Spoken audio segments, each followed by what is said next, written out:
and Councillor Kelleher I see here too, because I know this is a particularly busy time of the year for you and a big day tomorrow, and wishing you both all of the very best in your endeavours for tomorrow.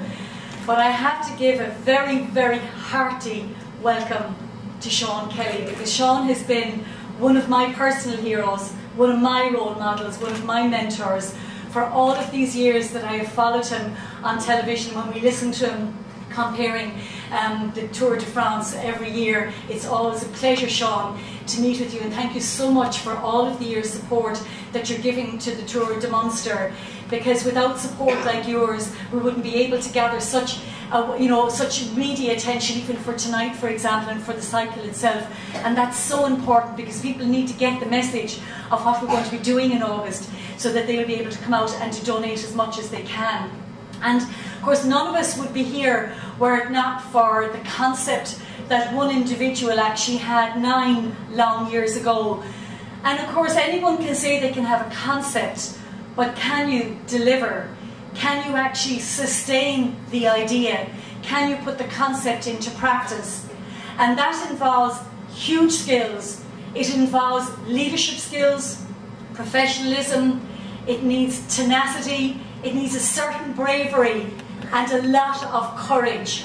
And to be able to sustain it, not just for 1, 2 or 3 years, where you can often manage to hang on to a fundraiser that's a good idea. But the difficulty and the real challenge for fundraising is when you have to do it year after year.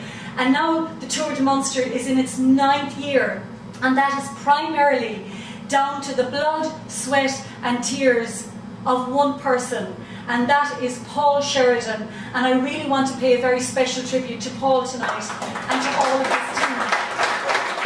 Congratulations, Paul.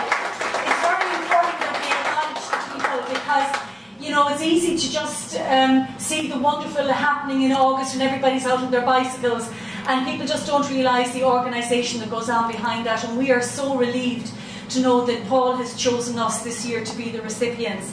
And I think the footage that we've just seen, and sorry about the problem with the first DVD, I was really having heart failure myself here, I thought I might be calling on the surgeons for help there, but it's just that we thought that showing you the image, the way they say a picture paints 1,000 words, and I think that is so true, because that footage takes us right to the heart of the matter of Chernobyl.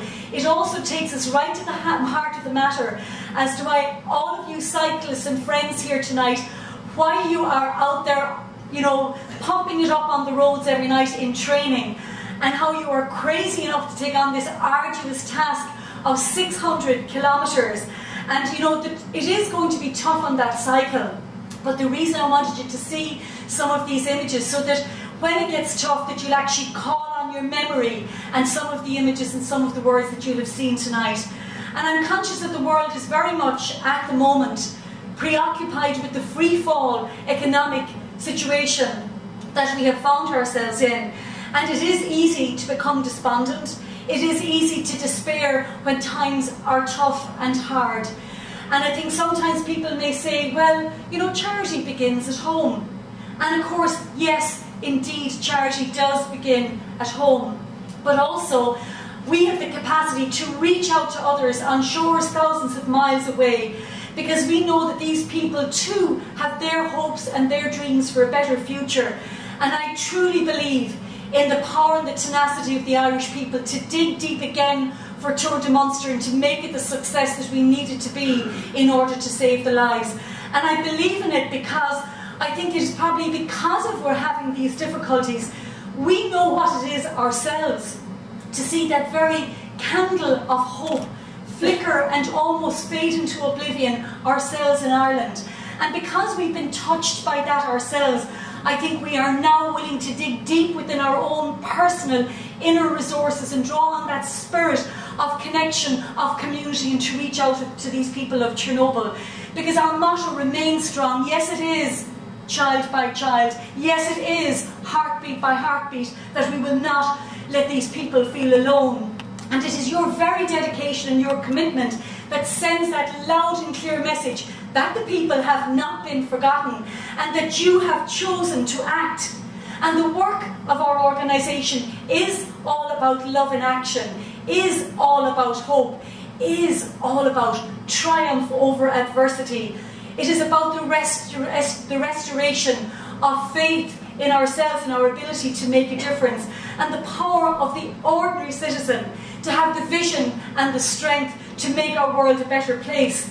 And the DVD helps to present us again with the story of Chernobyl, because many of you here are so young that you may not even have a personal memory of 1986 and what happened with the disaster. So it brings it back again to our memory, but it also, I think, very much is very restoring for ourselves to see the power of intervention, the impact that that can have on the lives of others. And it shows us that, you know, that spirit of bravery and courage that Irish people are so known for throughout the world and throughout the decades is strong and very much alive, and it leaves us with the belief that anything is possible.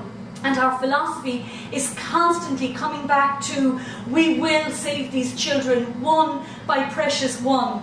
And the heart organ, as Paul very rightly mentioned, is the main organ that they saw very quickly after 1986 was the main organ that was affected, even in utero, actually.